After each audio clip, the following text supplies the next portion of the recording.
Morning నుండి చాలా హడావుడిగా ఉన్నాం. మార్నింగే దిగడం ఊర్లో. ఇంకా దిగిన వెంటనే మార్నింగ్ ఏమో అక్క బావగారు కూర్చుంటున్నారు పీటల మీద, ఈవినింగ్ ఏమో మేము వినాయకుడి దగ్గర కూర్చోబెట్టాలి అని మా అత్తయ్య గారు అరౌండ్ మా పెళ్ళైనప్పటి నుంచి దగ్గరలో 4 years నుంచి అనుకుంటున్నారు. బట్ కుదరడం లేదు.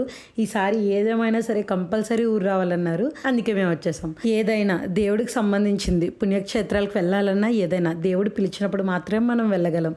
మనం రావాలి అనుకున్నప్పుడు అయితే రాలేము. దేవుడు అనుగ్రహం ఏరుందని మేమైతే మనస్ఫూర్తిగా నమ్ముతున్నాం.